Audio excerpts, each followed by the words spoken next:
Alrighty then. I think we're live. Um, this is going to be a very chill podcast, I think. Gonna be no tangents whatsoever, I'm sure.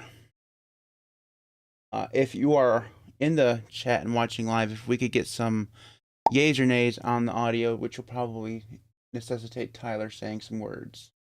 Yes. Here is me speaking.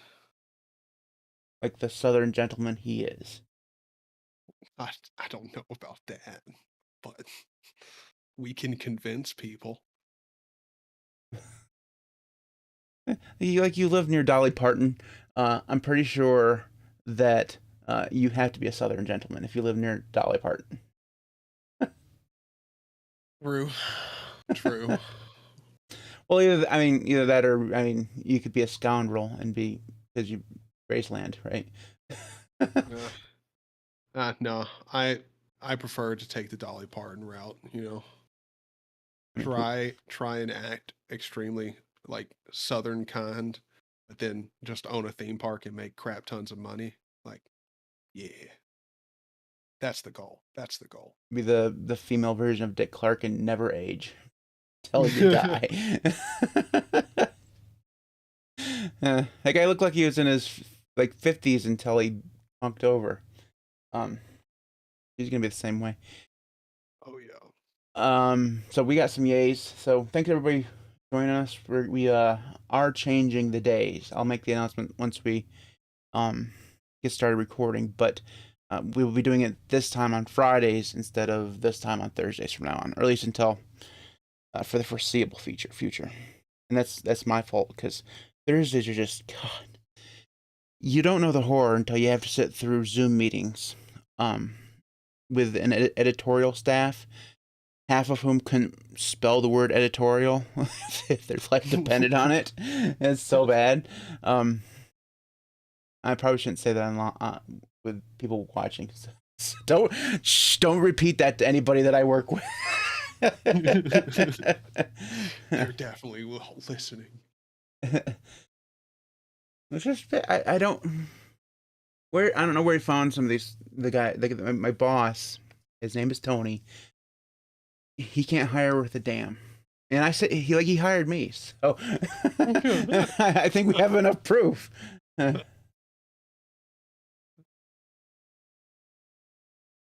This is going to be an interesting topic. I like this one. Yeah, it should be pretty good. I think what we're gonna do is go ahead and get started. Go ahead and get started. I'm gonna do one of those things today.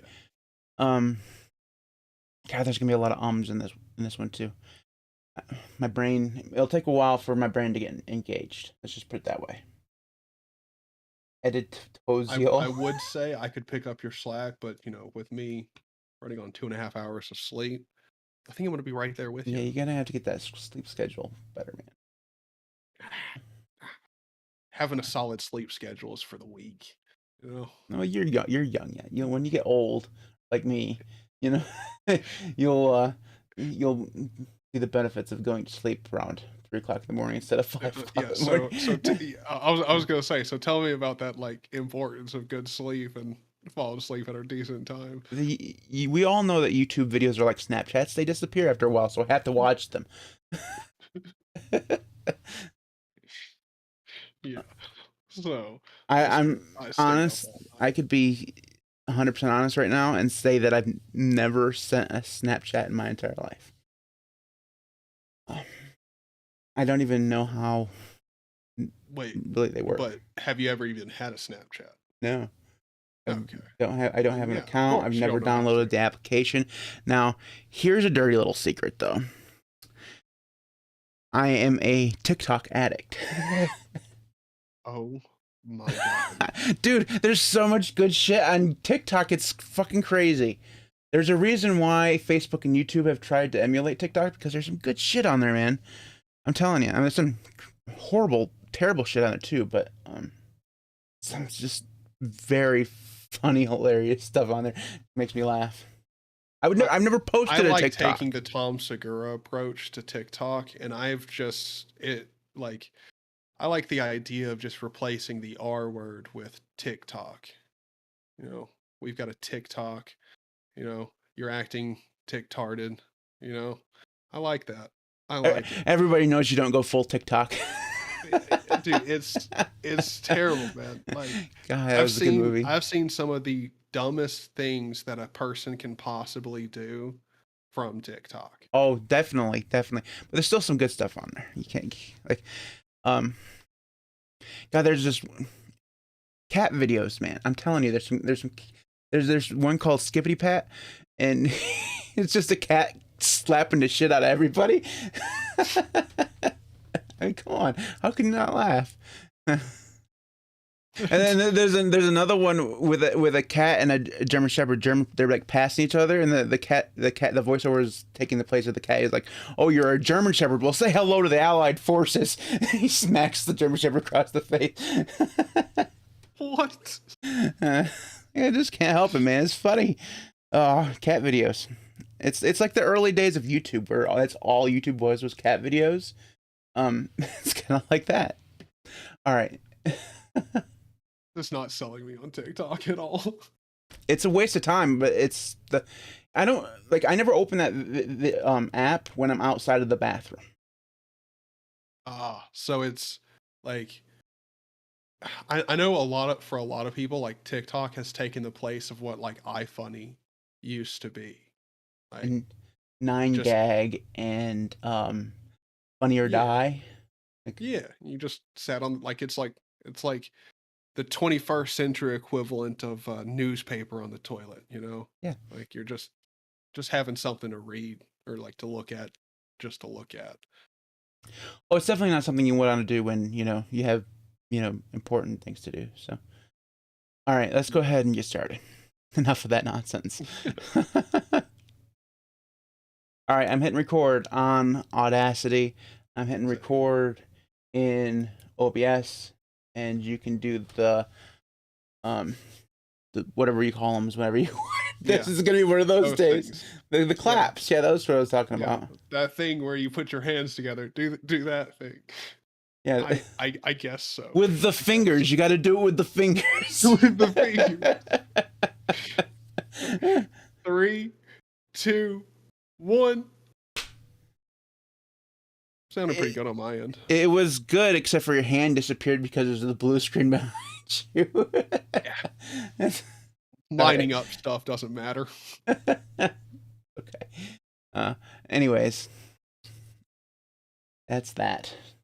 TikTok equals cancer. Well, I mean, I've never had cancer before, but if it's like TikTok, I'm all for it. Oh, that's my God. That's horrible. That clip right there will definitely be used out of context. Oh, I'm sure. 100%. Yeah. All right, phone is on silent. I'm gonna get started here. Ooh, you reminded me because I forgot. Yes, perfect. All right, let's go. Hey everybody, welcome back to LinuxCast. I'm your host, Matt. And I'm Tyler. Indeed he is. He is Tyler. And yeah, if you are watching this live, you probably are wondering, wait a minute, isn't this Friday, not Thursday? Good deduction that it is indeed Friday, not Thursday. So if you are watching live or plan to watch live in the future, I'm just going to put this out there right here at the beginning. We've moved our live record dates from Thursday at 3 o'clock p.m. Eastern time to Friday around 3 o'clock p.m. Eastern time. So that's going to be the case for the foreseeable future, at least, and that's my problem because of meetings and stuff.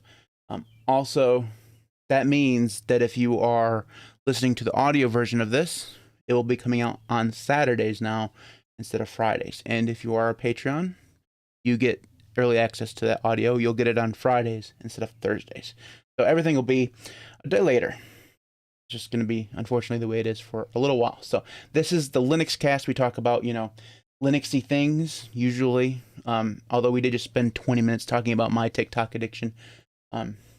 Where somebody compared it to cancer, and then I said, well, cancer sounds pretty good. Look, we're just all worried about you, man.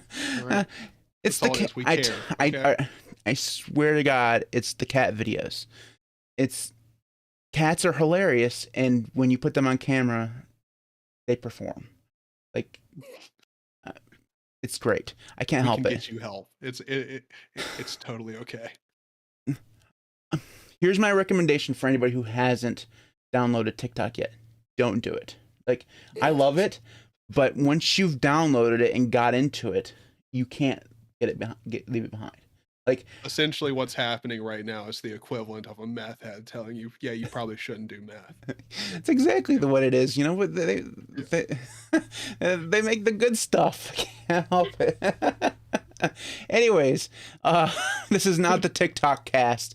We won't talk about it anymore. I can't help it. I understand as a false advocate, I should be saying, oh my God, I'm sending all my data to China, but China already has all my data. And I lied about everything. I didn't give them my real name or my real email address. Don't worry about all that. I'm good. Very anonymous. They don't know me in China. Anyways. You do know TikTok grabs your entire clipboard, right? Oh, I'm sure. Okay. Yeah. What does it matter? Have it all. It's good. Just give me cat videos. I'm good.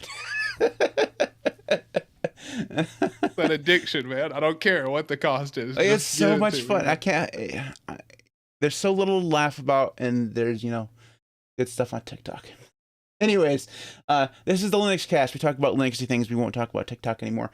Tyler, what have you been doing this week on Linux? Well, I really have just been using BSPWM, and just kind of enjoying it. Like, I've been playing a lot of Vampire Survivors, which runs fine on Linux. I don't know if I've said this before, just in case anyone's gonna go get it and wants to play it, because it's super cheap on Steam and it's a great game. Look, do the public beta. Right click on it, go to properties, and do the public beta on Linux, and it'll work fine. It's, for some reason, you just need the beta for it to work fine. But yeah, BSPWM is just so good. It uses my ultra wide in just the best way vertically. It's awesome. Which I went ahead and also this week moved my monitor side horizontal. So I've got both my regular 1080p 16:9 monitor horizontal, and this one both horizontal. And there's too much. So here's I'm looking at one edge of a screen. Now I'm at the other one. there's too much screen real estate around me. For the audio listeners, he looked like he was at a tennis match, going from one end to the other. It's wild. Also, Analytic Minded said he also distro hopped. He was talking about you. Yes. Well, and I only moved. I only ended up going with Arch. I tried to install Debian, but Debian's Xorg was broken. For some reason, and I just, it was probably a simple fix, probably something very stupid, whatever. But I was just unwilling to fix it, so I just installed Arch, and it worked fine. But you're back as home, of man. today, the past couple of days, I've been working with MinTalk over on Discord.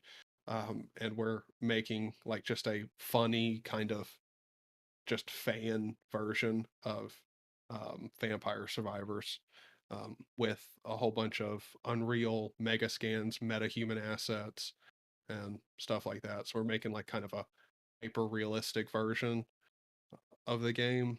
But I will go ahead and say, most likely it's gonna be terribly performant, because there's going to be a lot of enemies, and we're using very high quality assets, so it's probably going to run like dog poo poo. But yeah, we're having fun messing around with that right now. But I'll probably be back in Arch here in a day or so, because I want to do some content on a little application that I just found out about that seems pretty interesting, but I don't know if I'm gonna like it. So there might be a video on a cool little Linux game dev application here before too long. But cool. Yeah, that's what I've been up to. What about you, brother? All right, so first I'm going to start out with your Arch thing. I'm still on vanilla Arch. I did not hop, but I will have to say that normally when I install Vanilla Arch, I always have some problem, something or the other that just bothers me, so I have to go to something else. Usually, that something else is Arco. This time, and I'm gonna knock on some wood here, this system has been running so good, and it's been using about half as much memory as Arco did, like half. It's like nuts. Like usually at this time when I'm running OBS, Discord, I have 14 workspaces open right now. I have 7 on this one, 7 on that one, and I'm literally not even like, I'm not even kidding about that. There's 14 workspaces here, and like there's just a ton of stuff open. I'm using Not surprising at all. 13 gigabytes I love how you tell me that you're using a lot of workspaces. Like I'm supposed to be surprised. Right. I'm using 13 gigabytes of RAM. Normally it's in the 20s when I'm doing this on Arco. It's nuts. So this has been way better, and I no clue why that is. Like I'm no clue why, because it's all the same stuff. Like it's stuff. But anyways, yeah, Arch has been, this install has just been running. Oh, so good. I'm wondering. I mean, it doesn't make any sense to me, but this is my first UEFI install. I'm wondering if that has something to do with how good it's running. I don't know. I wouldn't think so, because that just has to do with the boot, right? But I don't know. It's the only thing I can think of that's different. Anyways, the real thing that I wanted to talk about. So, a couple months ago, I bought this mouse. If you're watching the video version, you can see I'm holding up an MX Master 3. And this is a wonderful mouse. And it's very, ergonomic and very good. The problem is, you probably can't hear this over the thing, but it's the left mouse button is squeaky, and it was driving me freaking bonkers. So this mouse only lasted about 2 months. Now I know you can replace the switches, but I'm not. Just screw that. I'm not gonna get out the soldering gun just to replace a switch on the mouse. But anyways, so what I did is I switched back to the Ellicott Huge trackball, and I did not like this trackball mouse when I first tried it. I talked about it on the show, and now I've been using it now for 4 or 5 days. It's fantastic. It's so good. The thing is, the funny thing is when I first got it, and it was so inaccurate. I looked up the thing about it, and everyone said you had to break it in. Like you had to use it for a while in order to get it to work really well. And I didn't listen to them, because why would I do that? I mean, seriously, I know everything.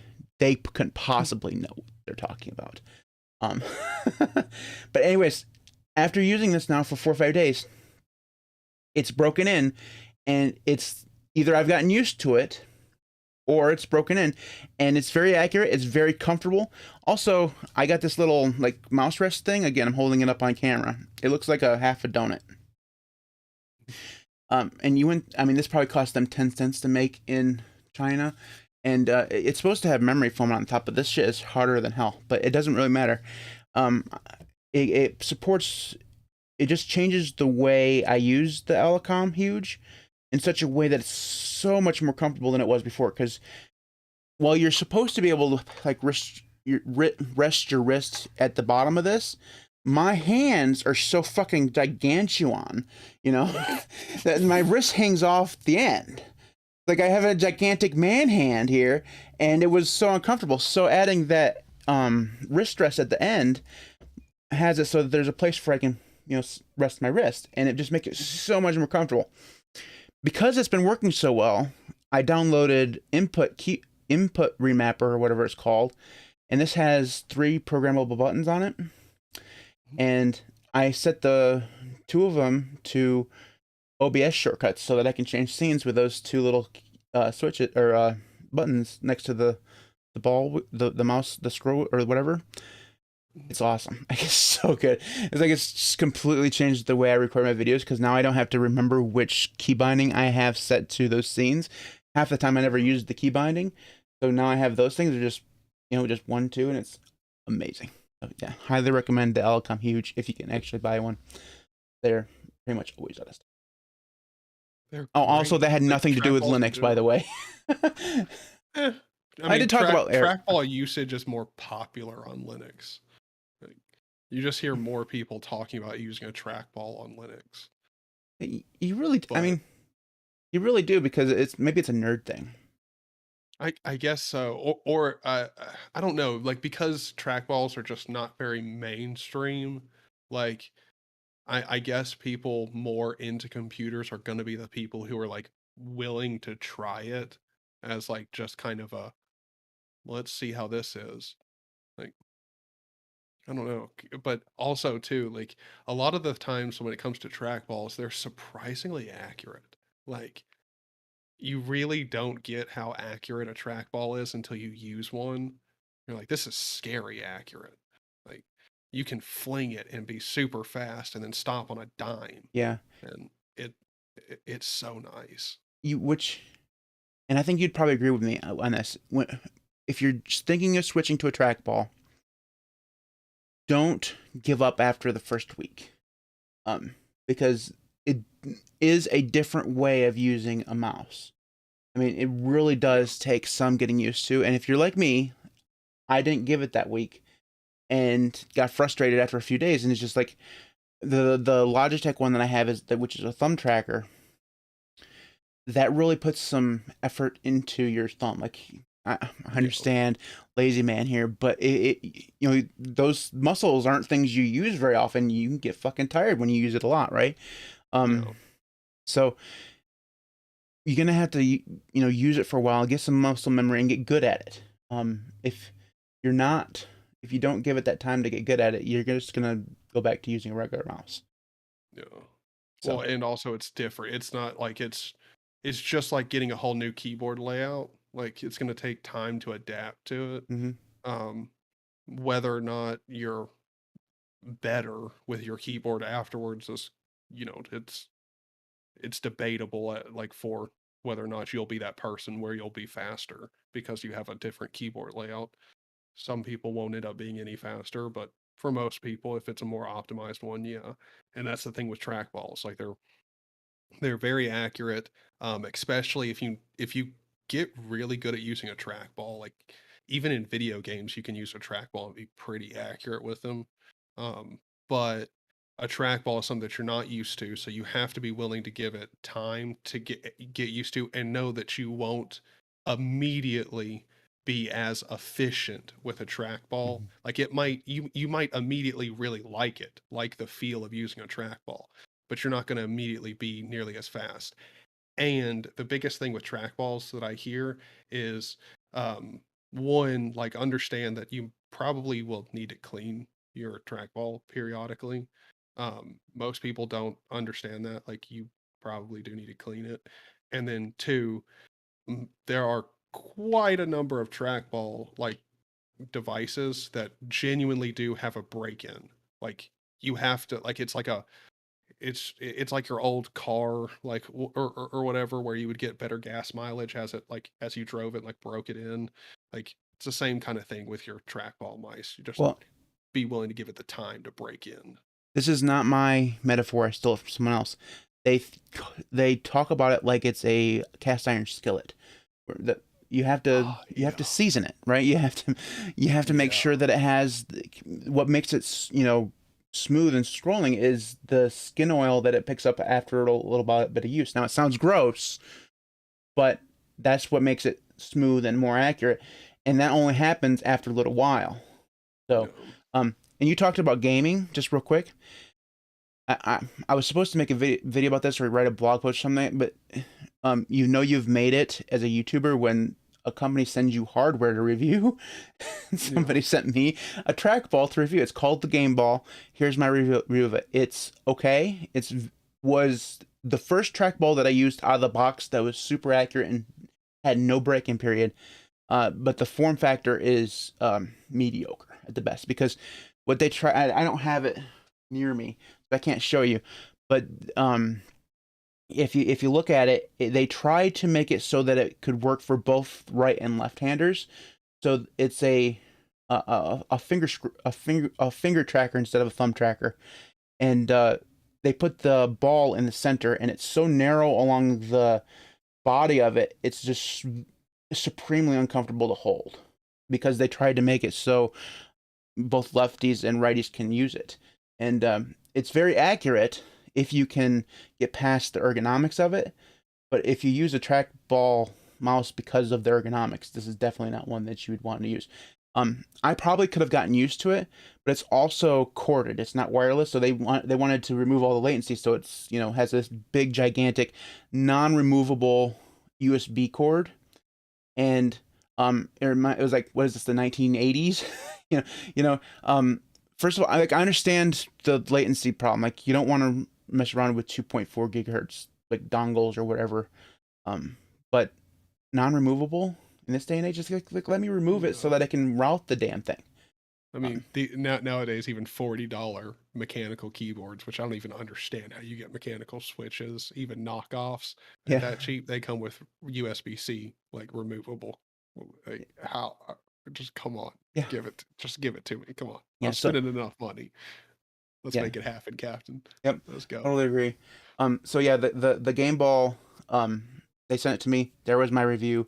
To the guy who sent it to me, thanks for sending it to me. I'm sorry I didn't do a dedicated video on it, but I didn't want to make a video about your thing and be so negative about it. So, Well, I don't think that's negative. Like, that's just very constructive criticism.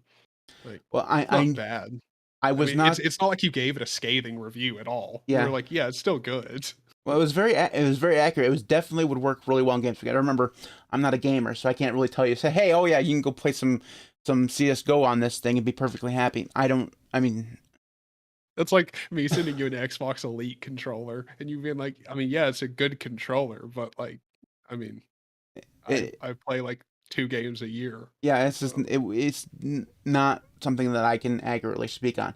But from a regular daily use perspective, it was fine. Just the ergonomics were off, and that cord really bothered me. So, anyways, I know that I wasn't the only one that had problems with ergonomics. Craft Computing got one in for review, and he had the same problem. So, anyway, so wow, we have run the gamut already, and we're only 20 minutes in. We're started off with TikTok, talked about BSPWM and Arch and trackballs.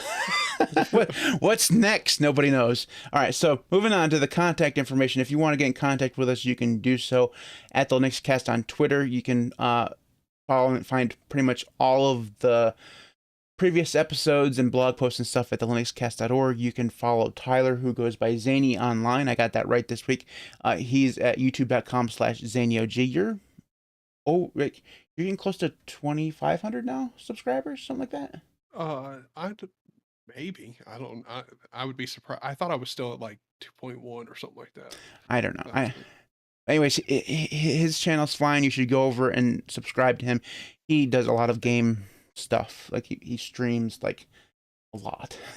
Like the man never sleeps, I tell you. Anyways, yeah, Zany, youtube.com/ZanyOG. He's also on Discord and Odyssey and all those stuff. You can find those links at linuxcast.org/contact. And make sure you subscribe to my channel on YouTube, youtube.com/LinuxCast, where you'll find daily Linux content of varying degrees of quality. Which make that my slogan. Varying degrees of quality, usually below average. Tyler disappeared because of the blue screen. Oh my god. That's great. Anyways, that is the contact information. So Tyler, every single week, you and I, we scour the interwebs for the most latest breaking and exclusive news to bring to the masses here on the LinuxCast. So what was your news this week? Oh, mine is, there was a interesting little Linux backdoor found, and it was like real nasty. So again, like just in case anyone is somehow been misled into believing that we are experts on like security or some shit, that's not true at all. I just can read, and this is kind of bad because what the malware is, I think they've dubbed it symbiote. But what makes it different from other Linux malware is that that these researchers typically come across is that it needs to infect other running processes to inflict damage on infected machines. Instead of being a standalone executable file that is run to infect a machine, this malware is a shared object library that is loaded into all running processes using LD preload, and then parasitically infects the machine. Once it has infected all of the running processes, it provides the threat actor with rootkit functionality, obviously, because they run all the processes on your machine. Um, and so they can harvest anything, credentials, remote access, like they can do anything. And yeah, I'm gonna assume because there's already been this article published that it's already patched. So like update your shit and you be good. But it's just this one was interesting to read because I'm like, oh, this is bad. Like that sounds real nasty because it's essentially just an infected library that's shared by essentially everything. Well, yeah, and nobody pays attention to what libraries you download, right? When you download an application that downloads a ton of libraries, like Hello Pandoc downloads like a ton of Haskell libraries, like you could sneak something in there and I would have no clue because I can always ignore it. Well, I mean, it's Haskell. Like, you could totally slip something in Haskell and have nobody notice. There's so much stuff to do in Haskell. But, I mean, I think that's true with most languages. I think you could make that argument with plenty of different ones, but point still stands. Python too. Python always has a ton of libraries that you have to download with the application. The thing about Yeah. Python though is that Python's so standard. Usually you have most of those libraries already on your computer, right? Um, yeah, it's a very weird attack vector because usually it's just an executable that somebody downloads from a link in their email or something, Mm-hmm. and this Yep. seems to be completely different. That's um, kind of scary. All right, moving on to something that we can bitch about. Uh, Microsoft has, which owns GitHub. By the way, if you haven't noticed, Microsoft owns GitHub, and they have decided that they're going to discontinue development on the Atom text editor. Now, I'm not sure if anyone actually uses the Atom text editor anymore. The thing is pretty old and kind of long in the tooth at this point, but it was open source, I believe, and it's something that people would use as an alternative to something like VS Code. But because Microsoft therefore owns both of them, they decided to axe the open source one and focus on VS Code instead, which is of course proprietary. I just want to say this: color me surprised that Microsoft has chosen to do this. I mean, surprise. Yeah. Well, but I mean, at the same time, like, they're really, in all honesty, like, most people weren't really for Atom anyway. Yeah. Like, it was, I mean, almost, there's really nothing that you can do in Atom that can't be done in VS Code or many other competitors. And so it's kind of, I kind of understand it from Microsoft's perspective. Like, why do we manage two text editors when one is just a dumbed down version of the other one that we have anyway? And if you want an open source version of VS Code, there is VS Codium. So, I mean, Point. like, why manage it? I understand it from that perspective. I also understand being upset because it's like, well, I like Atom. Like, there's definitely those people out there that do enjoy it and use it.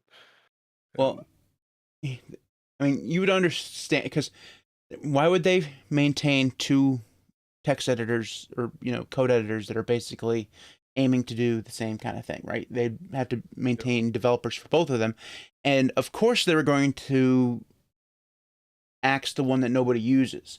I mean, because in relative speak, compared to VS Code, Atom is very small. So I mean, it makes sense, but of course it's Microsoft, so we have to um, ding them. So that's just mm, thing.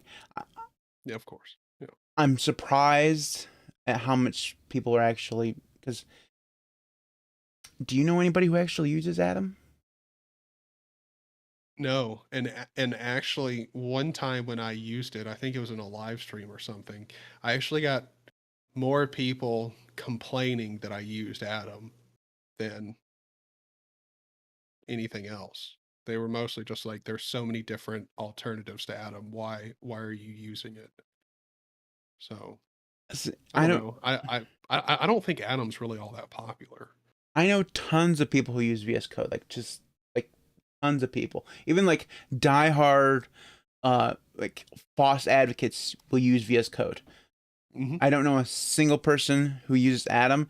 The only thing I do know is that it comes pre-installed on Arch Linux, or not Arch, but Arco. I was Arco, about to yeah. say on Arch. I was like, wait, Yeah, what? it's the only program that comes pre-installed on vanilla Arch. You gotta, so you can start it with StartX and stuff. That would be Hilarious. so wild. No, I mean Arco, but still, it's still the thing, right? Anyway, so that's the news. Nothing really all that interesting this week.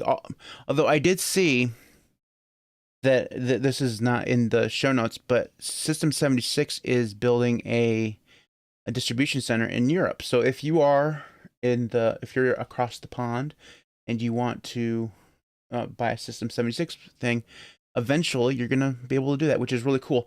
I wish that this had some like. I wish this gave me some hope that some of the European Linux hardware manufacturers would come across stateside, because I mean American exceptionalism and all that stuff, but Europe and Great Britain and stuff, they have access to some of the greatest Linux hardware, and we don't get any of that stuff. I mean, if we're being honest though, is there a faster way as a Linux or FOSS company to become like under much more scrutiny than to go multinational? Yeah, true. I mean, Like, they follow all the rules though of the EU, so I mean, it wouldn't be as oh yeah, but I mean, less. I feel like in the Linux space, like, it's not that like people will not like you for getting big. Like that's not true at all. But definitely in the Linux space, we get very much more critical of companies when they get very big. So, like, True. if your company gets to a point where it can be like international, like you just come under more scrutiny, which is like neither here nor there. I'm just saying like it's kind of a thing for why I don't think many companies who are doing at the very least decent where they are don't have a like a real drive to go international.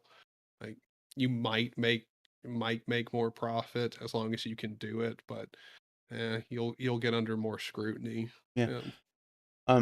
Just a final word on that System 76 thing, just so everybody knows. I don't want to give them false hope. They're going to start out with a keyboard. So the first thing you'll be able to buy there is their $300 quote unquote custom mechanical keyboard. And as a keyboard enthusiast, which everybody knows that I am, that is not a custom keyboard. Just don't buy that thing and think you have a custom keyboard. You have a pre-built keyboard, which doesn't mean that it's bad. Like there are plenty of good pre-built custom keyboards out there, but it's not custom. You did not build it. So I'm a keyboard enthusiast. I can't help it.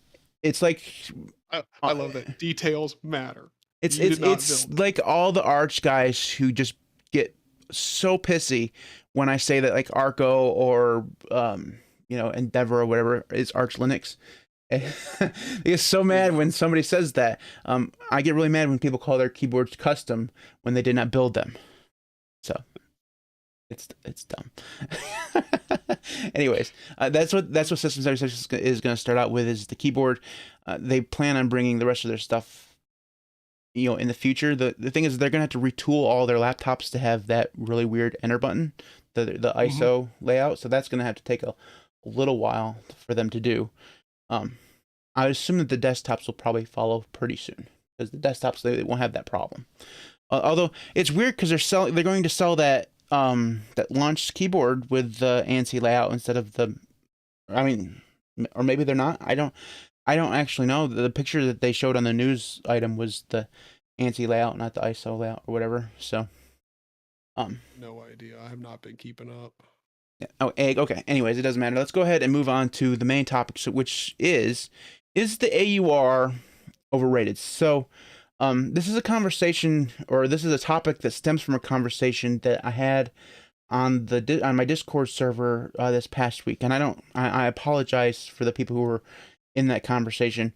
I've totally forgotten all of you. I apologize for that. Well, there were so many I can't remember their names. But anyways, we were talking about the AUR, and I have been a staunch advocate and very vocal um, supporter of the AUR for ever since I started using Arch Linux. Like it's because it's the reason to use Arch Linux, and Mm-hmm. so a lot of people have come back and said that. Hold on a second. They're having. Damn it, Tech Hut! You started something when you said Nano. In the chat, now everybody's like, "Oh, this is better than that." if you're watching the video version, look at the chat right now. It's fantastic. Anyways, the AUR. Somebody came back and said that the AUR is overrated simply because if you use another distribution like Debian or Ubuntu or Fedora or whatever, are there really that many packages that you can't get on them that you can get in the AUR? And it got me thinking about it. Like, when I use Debian, I can think of exactly two packages, that I couldn't get on Debian that I could get on Arch because they're in the AUR. And one of them was Alacrity, and I'm pretty sure the other one was Polybar, and Polybar has since been added to the Debian repos. Now there's only one. So, and that's just me. I mean, that's just personal experience. So it made me start thinking, is the AUR actually all that it's cracked up to be? So, Tyler, your thoughts on this? Yes and no. I think the AUR is all it's cracked up to be for most cases. Like, yeah, it's a super easy way to get almost any piece of software. Like, did you know that instead of, like, the only way on Linux to get the Unreal Engine running on Linux is to download it from source and build it on your own system? There's no precompiled binaries supplied, no nothing, except through the AUR. That's the only place in Linux where you'll find a precompiled like binary that you can just, well, it's obviously not precompiled, but like a compiler for it where you don't have to do anything, you just run it. Mm. That's kind of nuts. That's the only place you're going to find it. As far as I know, I don't know of anywhere else that has it. So I I don't know. I think the AUR is a fantastic tool for getting obscure software that you need in an easy fashion. That doesn't mean it's like hyper reliable. Doesn't mean maintainers are bountiful. It it also doesn't mean that it's secure. But if you need an easy way of getting software for definitely obscure pieces of software, AUR is fantastic. It's probably the best resource in Linux for getting that stuff. The point about obscure pieces of software is really good because when I talked to a few minutes ago about my experience with Debian, that just really kind of applied to like the everyday packages, like Firefox is there and OBS is there and all this stuff is there, like the mainstream packages. For the applications that are like off the beaten path, like the one I'm going to use for the thingy of the week this week, it's in the AUR, but I guarantee that it's not in the Debian repositories, right? It's just not. It's a brand new application, right? So, Mm-hmm. It's not. It's going to be things like that where the AUR shines, because anybody can add. It's so easy to add your code to the AUR because, while yes, it's moderated, it's not that moderated, and pretty much anybody can do it. With like the Debian stuff, you have to push that up to Debian. It has to be included in their repositories, approved and all this stuff, and then it filters down into like Ubuntu and Linux Mint and stuff, right? The process of going through that is, or at least from my very naive understanding of it, seems more tedious than putting something into the AUR, because you can just put it there, and the moderation of it is such that really they only check and make sure you're not malware or spamming the AUR. So I think they really just check to make sure that you're not spamming. I don't even know if they do checks to make sure you're not malware. I don't know, Like, honestly. I know they have like a mailing list or something where people discuss that kind of stuff. I yeah. never really paid that much attention to it, but the I the thing I love about the AUR is that the idea behind it is so good. Like a single place where you can get all of your applications. Like, and I know there's someone out there saying right now, well, isn't that the idea behind snaps and flatpaks? Kind of, but really snaps and flatpaks were more developed because of the containerization stuff, right? Yeah. That's the reason why they were. That's not the idea behind the AUR. The AUR is more for the idea of a community centered, like Ubuntu had a very, or no, I guess it wasn't Ubuntu, but the ideas behind PPAs were where people could create their own repositories and maintain them and have software in them. And the idea was good, but the problem is that everyone could create their own PPA. So what we ended up with was an entire ecosystem of PPAs where some people were really good maintainers, some people created the PPA and then never did anything with it ever again. You know, they never updated it for new versions of Ubuntu. You know, it was a mess. That's the reason why, one of the reasons why they created snaps was because and then kept it closed source so people couldn't create another snap store, and they'd have like 12 different snap stores. Whatever. The idea behind the AUR is similar to that of PPAs, but instead of everyone creating their own repositories, which you can actually do, like you can create your own repositories. DistroTube has one. I know a lot of people have their own repositories for Arch, but for the most part, everyone seems to have gotten behind the idea that it's better if we just have this one gigantic ass repository, you know, full of software. And because everyone has gotten behind that idea, you know, it's allowed you to have this ecosystem of software that is very much unparalleled anywhere else in the, you know, Linux world. And it's kind of awesome. I think that's the reason why the AUR is just so good. Yeah. Well, I mean, it's focused on ease of use. Like, that's really it. Like, most of the people that want to harp on like how insecure it might be, it's like, well, it's literally just a place to like go and actually. I think someone commented something like pretty much exactly like this, but I'm trying to see who it was, but I can't see it. Oh, Grim sysadmin said it's essentially just a place for Arch users to get together and share builds of packages with each other. That's pretty much it. And so it's just created an environment where getting a piece of software is very easy. Like, that's it. And I think that's why a lot of people say it's hard to leave it, because ease of use is not everything, but there's definitely something to be said for it. Then you don't realize how much you like the AUR until the first time you leave it and have to build something on your own. Yeah. Like because so if you're new to Linux, there's a misconception that building software is really hard, and it can be tedious, and it can be, you know, full of brambles and stuff. Like, there are definitely situations where you try to build an application where things just don't work because you don't have the proper dependencies, or, you know, there's a symlink somewhere that's wrong. That definitely happens. But for the most part, if you build something on your own, you can do it. However, there are so many different ways of building a package. So if you download a REST program, it has to be built with cargo. If you're downloading something that's built, you know, coded in C, you have to use make, or make SI, whatever it's called, make package. You know, there's tons of them. Like, you know, there's pip, and there's, you know, the one remake Mason. Like, yeah, you can, like, there's dozens of these things. The Haskell has one. I mean, nobody uses it, but you can, yeah, they all have them, and that's the biggest problem with it.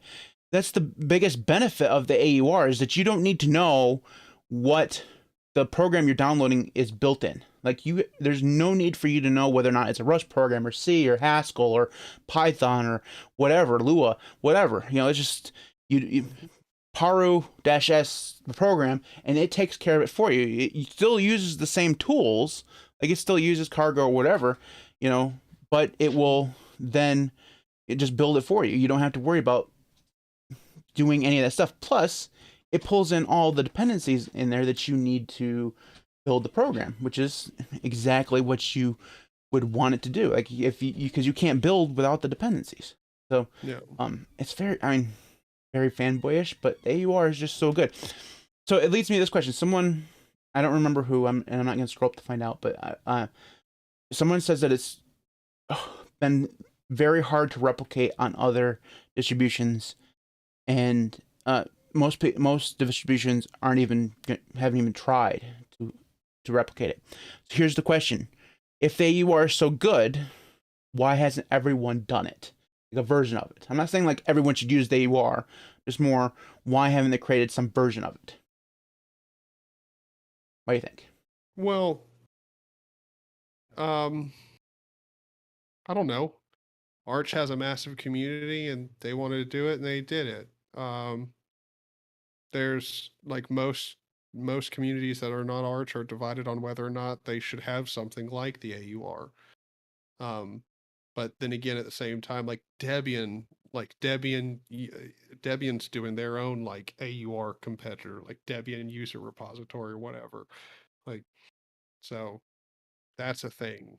Um, I don't know. Like, I think most other distributions have their equivalent or solution for something like the AUR that they deem fit for what they like.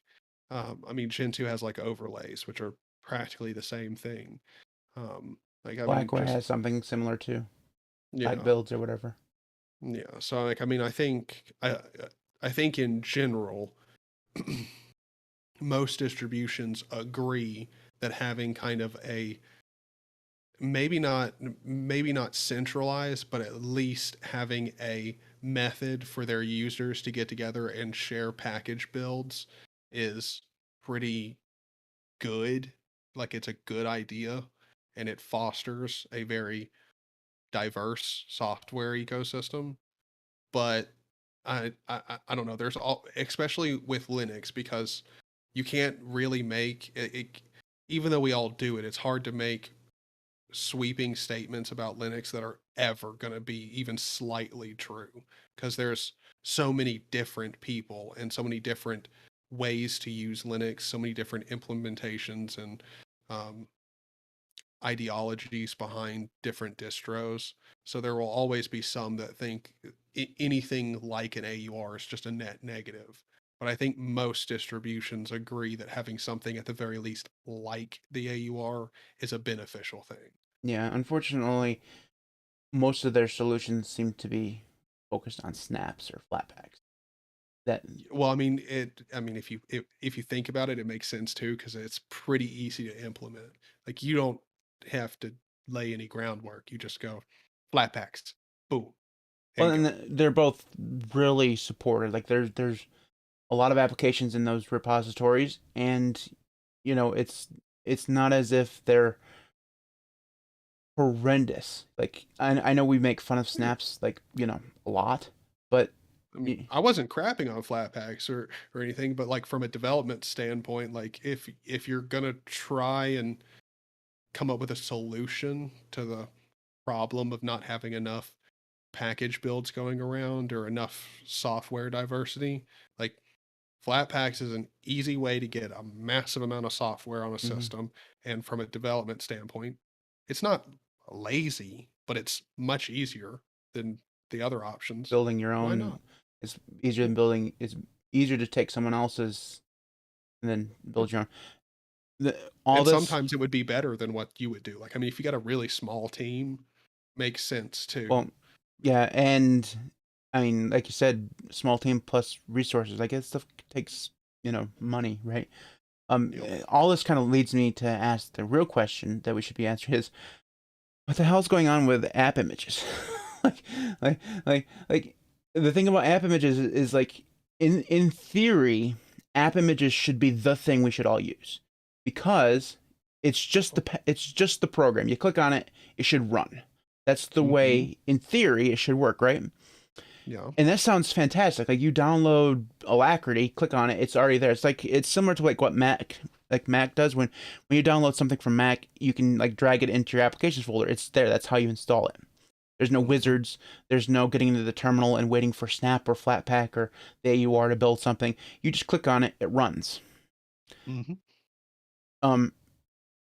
What I don't understand is how they've took that vision and messed it up for so long. Now they've seemed to have fixed it now.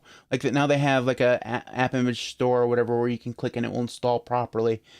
But for the vast majority of the history of app images, the way you would have to do it is you open up your file browser, Dolphin or Crusader in my case, right click on it, make it executable, and then click on it. But the only place then you could actually launch that program was from the file browser.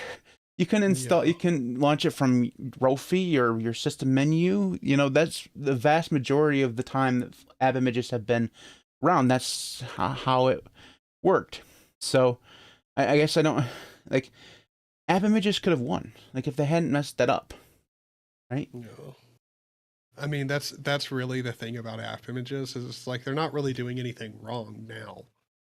Like it's weird. Like I want to accept that they've gotten a lot better, but also at the same time I'm like, man, if you could have done it any quicker would have been great for you. Well, they're too late now. Snaps and Flatpaks they've propagated themselves amongst the Linux distributions.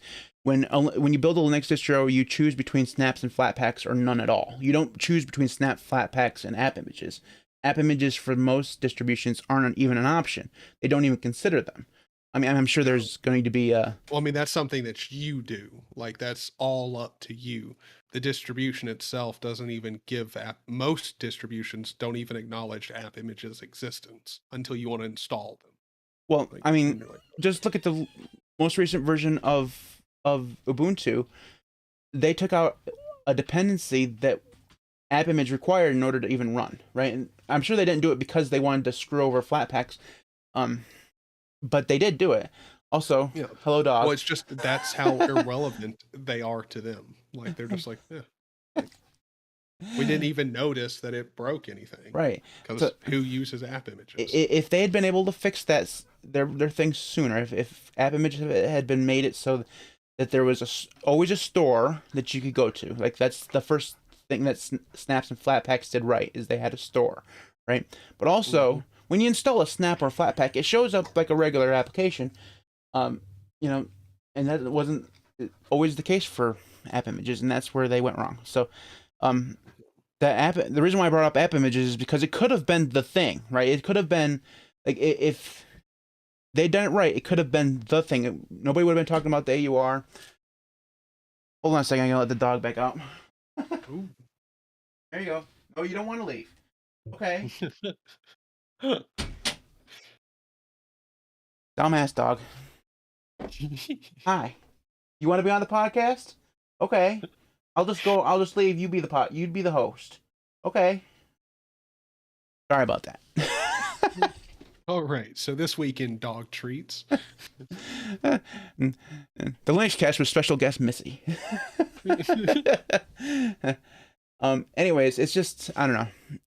It's one of those things that I always think about, is because, like, we love the AUR so much that it just feels like they should have something like this throughout all of Linux. Like, and of course, there's the whole thing about, the Linux developers in the world of Linux development can't agree on anything, right? So they're always going to be doing their own thing. Like that's the reason why we have 9 different package managers. That's the reason why we have, all this stuff. So the pipe dream of having an AUR that encompassed every piece of software that worked on every Linux distribution was never going to happen. It doesn't matter that the AUR is the best thing that ever happened. Like it could literally have been created by Jesus, and there would have still been, half the people who would think, well, fuck Jesus, build my own thing, Exactly. I'm going to hell for that, but still, it's just the way Linux works. So I don't know, but that's the reason why I always come back to an Arch-based distro. It's like I haven't gone without an Arch-based distro in years now because the AUR is so good. Mm-hmm. So I don't know. It's hard to beat. Like it's one of those things where it makes your life so much easier. And I mean, especially when it comes to when you've gotten past the tinkering phase, which, by the way, can last decades A long with time. someone and a Mhm. computer. Like, but once you've gotten past your tinkering phase and you're no longer really interested in tinkering with programs and stuff, like you just know what you want and you really don't give a shit how quick and dirty it's done. Like the AUR is literally it's perfect. Like it's not the AUR is not perfect, but for a easy use case, it works Mhm. swimmingly. It's the Yep. best. It was so good. So here's the last thing I'll say on this, and um, this is just like a general like PSA. If you've never used Arch Linux, like if you started out on your Linux journey and if you've only used Ubuntu or Linux Mint or something like that, I highly recommend installing an Arch-based distro. It doesn't have to be vanilla Arch. You don't have to go down that rabbit hole. Install Arco, install Endeavor, install Garuda, whatever, Manjaro even. Enable the AUR, give it a try, and you'll see what we're talking about. Like, you'll see that, like think of do that stuff, and then think of a piece of software that you've had to build on your other distribution, and then search for it in the AUR, and when it's there and you can just install it, I mean, it's like magic. You know, I mean, we've been talking about AUR, but you said something a minute ago, like the AUR is not perfect, and that's exactly right. Maybe we should talk about that for a second. The AUR has flaws, like because it's so moderated in a meh way, overarching. It's very easy for bad stuff to slip in. But the biggest problem with the AUR is that anybody can put their projects / programs on there and then never update them again. Like, Yep.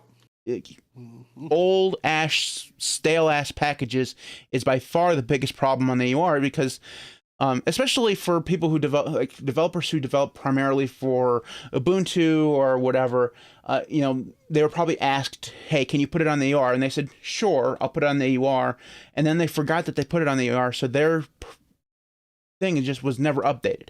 So you'll see stuff on there that is really old. Now, it's not something that happens all the time. Like the main package and stuff, they're always going to get updated because those are usually maintained by someone in the community, not the developer themselves. But a lot of like libraries and stuff, those can get really stale after a while. Well, I think it's oddly enough a kind of double-edged sword with the AUR.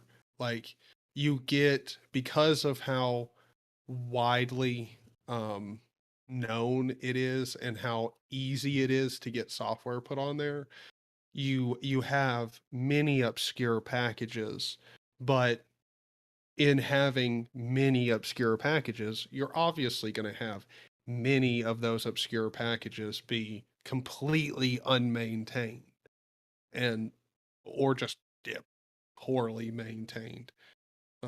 So I don't know, like it's one of those things where like the AUR has flaws, but typically most of the flaws come with the territory.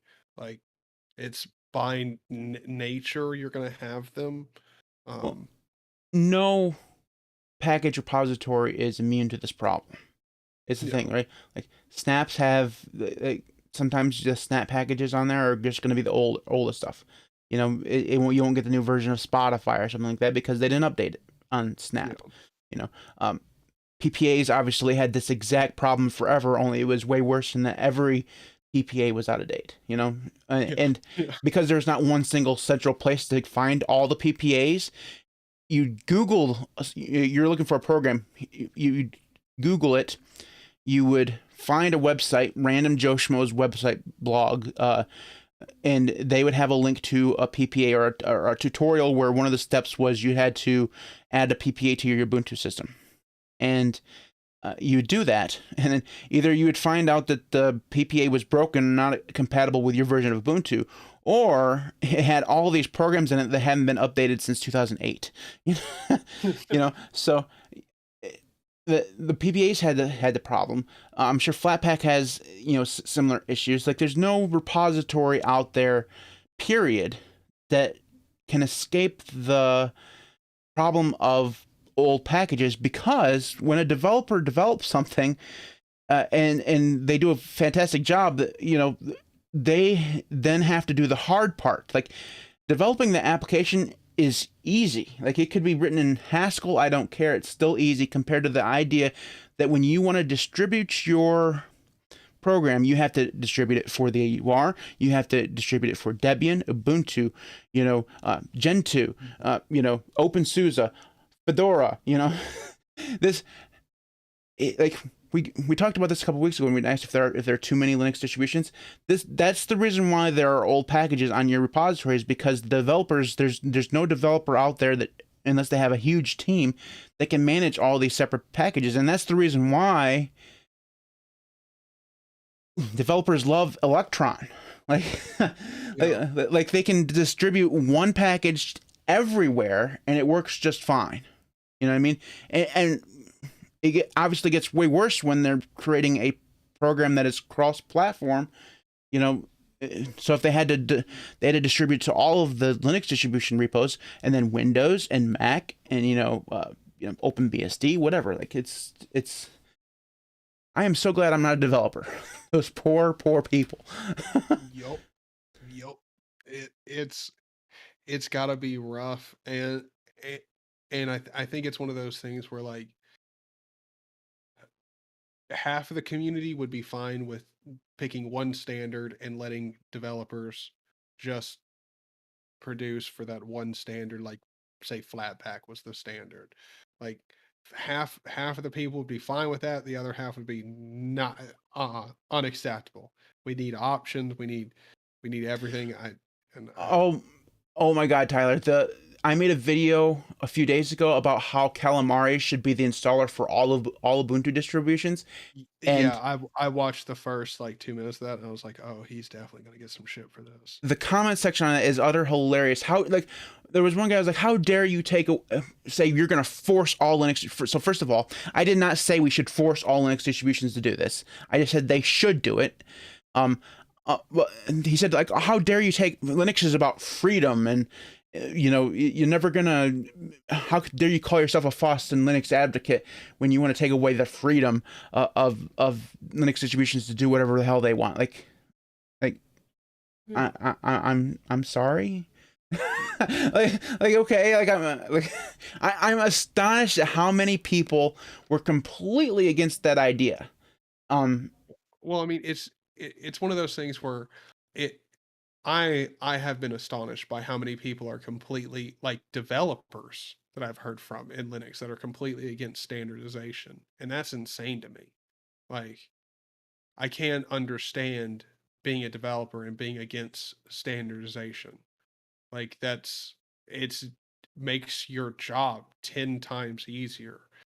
And then if someone deviates from it, like, and there's breakages, like, it's not your fault. Like, I think that's kind of exactly where everyone wants to be, developer wise, especially if you're a developer. Like, have a standard. You would think that that'd be where everybody would want to be, but apparently that's not true. Yeah. Because just the response to that video, but I can understand. Like, I understand that Linux and open source is about freedom and doing whatever you want.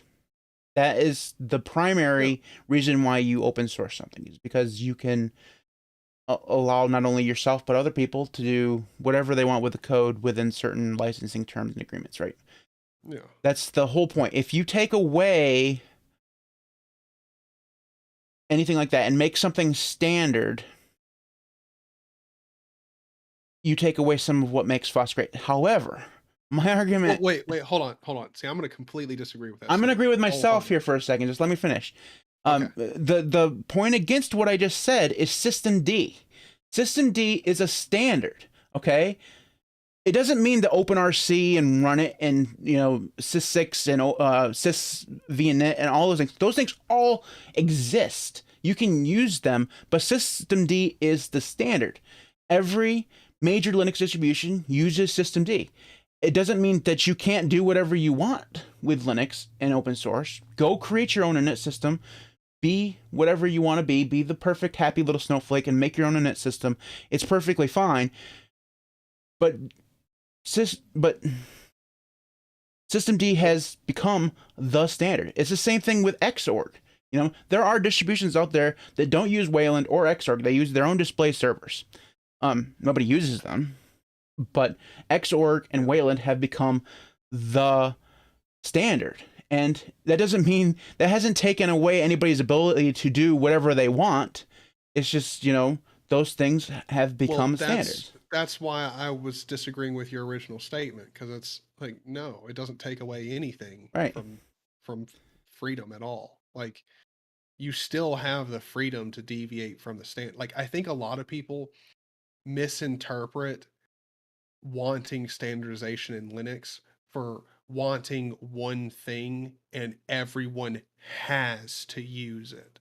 Like, no, like that's not what standardization is.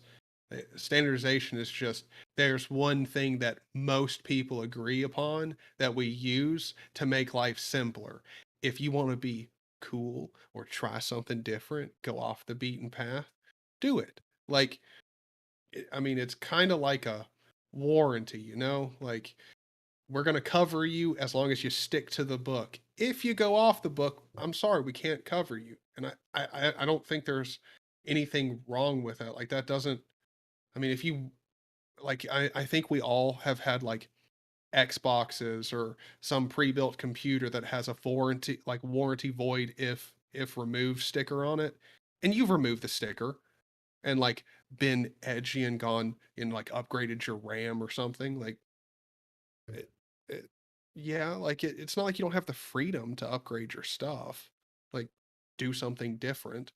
I don't think anyone's advocating against that. It's just, it's not a bad thing to have standardization where we can all agree on one thing and use one thing as a group.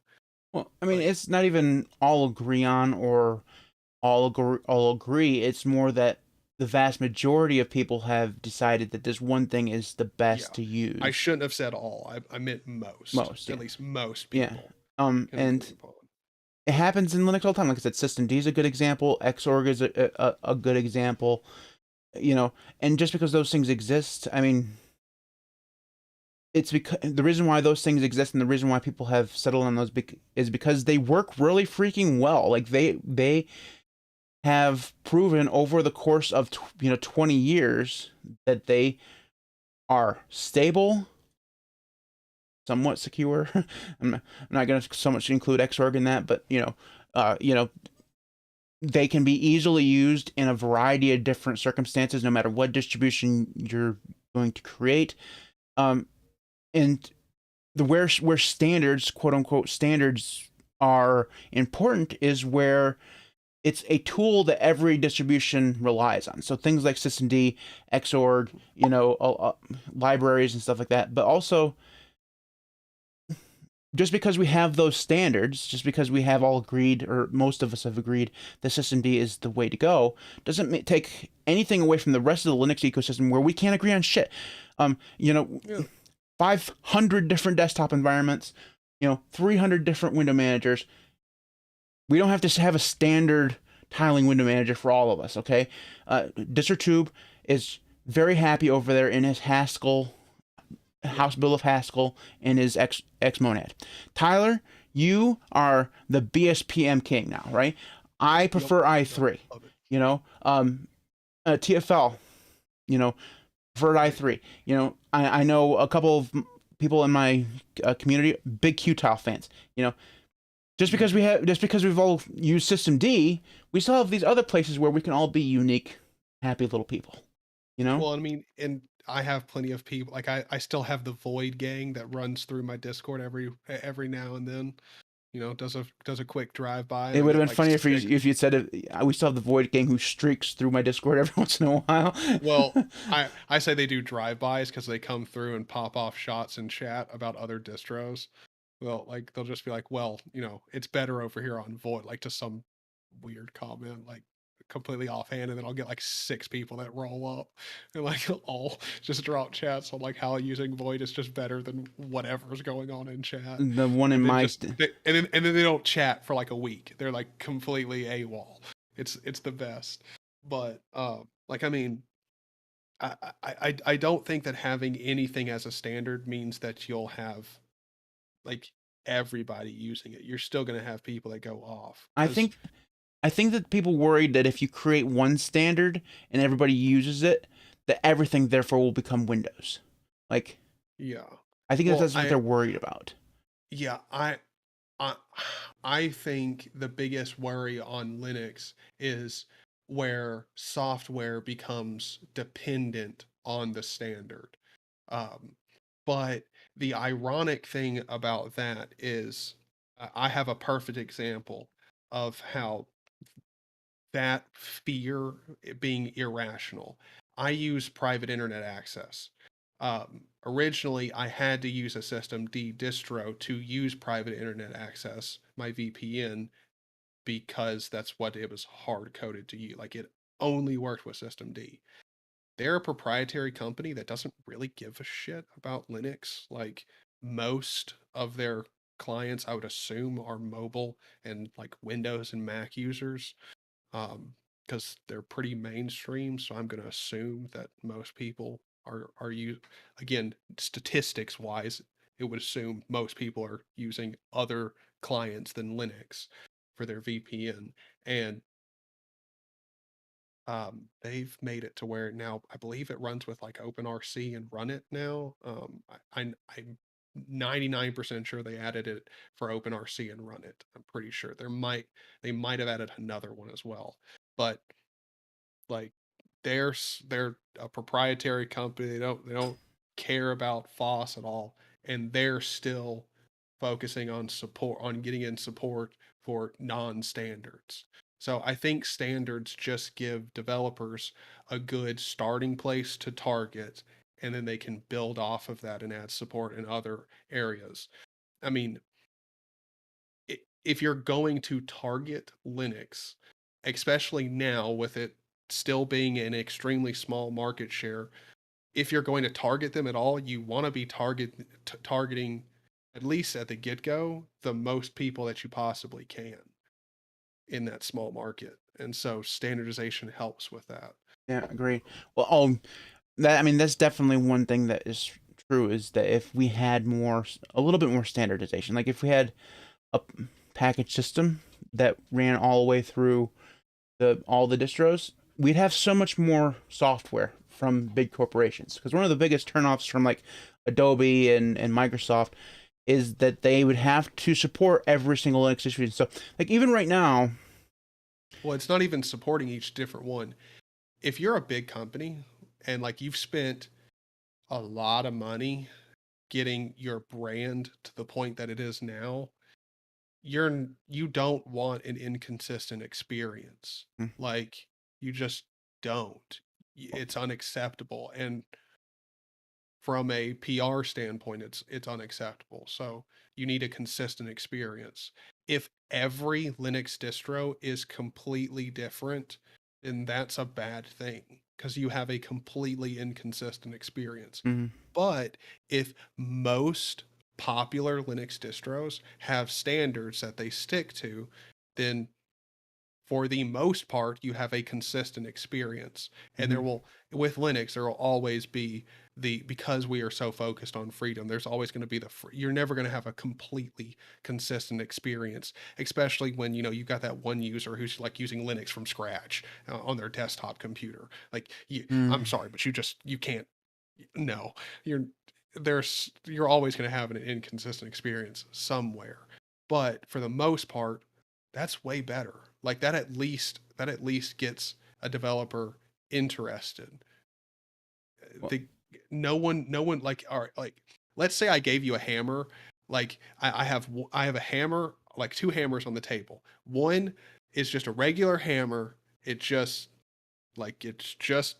a regular hammer. You can hit a nail. It's always going to hit the nail. But I give you another hammer that has a magnet in it that moves around like randomly. And so about 80% of the time you can hit a nail. Which one would you want to buy first? Well, the regular hammer. Okay, now let's say I say the regular hammer that just works all the time costs $10 and the other one's free. And you've got, like, you're a millionaire. Which one are you going to get? Well, I mean, you still want the one that works, but I mean, Exactly. I would Like, choose the free one. exactly. But if you already have the money and everything, and you're already essentially, for this analogy, we're talking about big companies here. When they already have a massive market share, they've got a lot of success. If they're gonna make any deals or buy anything or get invested into anything, they want the best solid opportunity they can, and standardization gives them that opportunity to have a consistent experience, something that people actually will want to use and not just cause them a lot of bug reports. I mean, not everybody remembers it, but Rocket League was a fantastic game that had great native Linux support. They dropped the native Linux support because it was a very small amount of their user base, but they generated much more bug reports than any other of their user bases. So percentage wise, it didn't make sense for them to cater to a super small niche that generated more problems than even a larger user base. Well, I mean, just last thought on this. To this day, Steam still only officially supports Ubuntu. Like, You know, officially, out of the box, Steam will not provide you with support if you use a different distribution. And they have a console right now that doesn't run Ubuntu. So it's just one of those things. Anyways, we have to move on. Moving on. AUR is great, by the way. yes. Kind of, we did kind of meander off the point, but it was a good conversation. So every week, Tyler and I have a section that we put at the end of the show that we have creatively called Thingy of the Week. Now, we could have called this any number of things, like App of the Week, Pick of the Week, things like that. But those things were taken, copyright claims and all that. So our section is called Thingies of the Week. Tyler, what is your Thingy of the Week? Metahuman creator. Um, it's absolutely the most fun little tool I've ever used. It's awesome. It's obviously made in mind with using in Unreal. Um, and again, you can get Unreal on Linux. For those of you who are using Arch and using the AUR, I believe on, because it's in the AUR, you actually don't need a GitHub account to, or like I think you'll still need your Epic Games account to still use the engine, but you won't need like a GitHub account so you can like link it to get the source code. I'm pretty sure the AUR package takes care of that for you, which is pretty nice. But the MetaHuman creator, it's a way of making extremely, unbelievably realistic human models.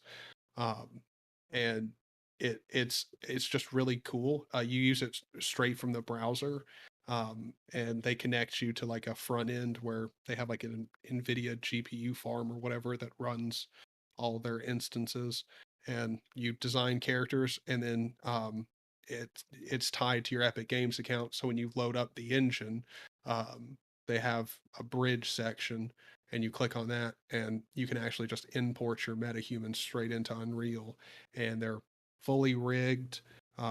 You've got like a facial control, so you can like give them different facial positions. You could animate them talking. It's extremely cool. It's really fun to mess around with. Even if you're not going to download the engine or anything, I'd highly recommend, just for like 30 minutes, go play around with it. It's super fun. Yeah, that's what I've been messing around with a lot lately. That sounds cool. So, mine is a game, and it's a new one. It's written in Python. It's a terminal game. It's called Pocket. And basically what this is a complete and utter ripoff of Pokemon. And you can play Pokemon right in your terminal. It's text-based, so it's not going to be like graphically intensive or anything, but it's really, really cool. It has like weather, and it has the ability to obviously manage your, the things you catch, and it has a story that you play through. It is really good and really well thought out. Like, it is a Pokemon, like, you're playing Pokemon when you're playing it, right? But it feels a little bit different. It's because there's no color, really, not a lot of color anyways. It's fun. Like, if you liked Pokemon, you'll like this. It's in your terminal. Cool. It was also featured on Unix Porn, which is where I found it. I haven't played a lot of it yet, but I'm going to be playing much more of it right after the podcast. So, because Pokemon is the shit. Like, seriously, like, I was playing Pokemon before you were born, Tyler. I'm just gonna put this out there. Pokemon is the shit, though. It's so good. So good. Yeah, it is good. All right. Anyways, so that is the Linux cast. We again, we record this now every Friday around 3:00 p.m. Eastern time. If you want to join us live and in the chat, I know we don't pay too much attention to the chat while we're talking. If we did, it would be 4 hours long. So I apologize if you're in the chat and you said something to me. I probably saw it. I was just talking about other things. So I do apologize for that. But I do appreciate everybody who watches us live. You all keep us entertained when we do, because I usually do read most of what's in the chat. But anyways, Fridays, 3:00 p.m. Eastern time. We usually bullshit for about 20 minutes before we start recording, and then we go until about 4:45 or so, usually. Anyways, so if you want to support me on Patreon, you can do so. Before I go, I should take a moment to run the scroll of all of my current patrons. Again, patreon.com/LinuxCast. Thanks to all of these people who have supported me over the last year and a half. I really, truly do appreciate it. And yes, I'm not saying the names anymore. I do apologize to everyone who supports me and expects me to say your name. But there's just so many of you. It would take a long time. And I'm not good at it. Like, I'm just not. Some of the takes that I had when I was recording videos and saying the names, it took me like half an hour just to say the names, because I would mess up on, like when Uncle Bonehead joined, I messed up his name over and over again. Like, it's not even hard to say, but I definitely messed up everything when he came in, and it just required me to start over again. So anyways, thanks for all your support, all the patrons. If you haven't already, make sure you hit the subscribe button.